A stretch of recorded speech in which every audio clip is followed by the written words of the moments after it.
Hi friends, today I am going to introduce you rotor MOV, motor operating valve, how to stroke test and function test. The first step is source connected as per the vendor drawing terminal block in the MOV. Next, power on the milliamp. Check the MOV 0 condition. MOV display showing 0. Next, going to apply 8 milliampere.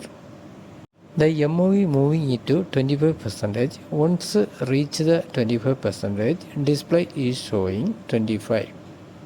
Now MOV is reached 25, display is showing 25. Next I am apply for 12 milliampere. Now MOV moving for 25% to 50%. Display also showing for the 50%.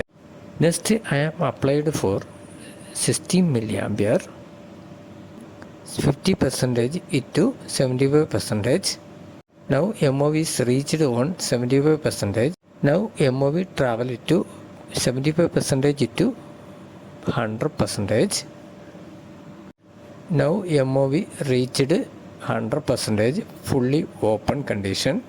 Next I am testing for reverse condition.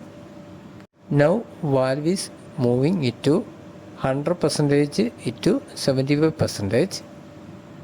Next I am applied for the 50% 12 milliampere. Now valve is moving 75% it to 50%. Now valve is reached 50%. Display also showing for 50 point something. Next I am applied for 8 milliampere 25%. Now valve is moving 50 into 20. Valve almost reached 25%. Next I am applied for the 4 milliampere. Now valve is moving 25% into 0%. Valve is travel. Now valve is reached 0%. If you like my channel, please subscribe the channel, forward it to your friends.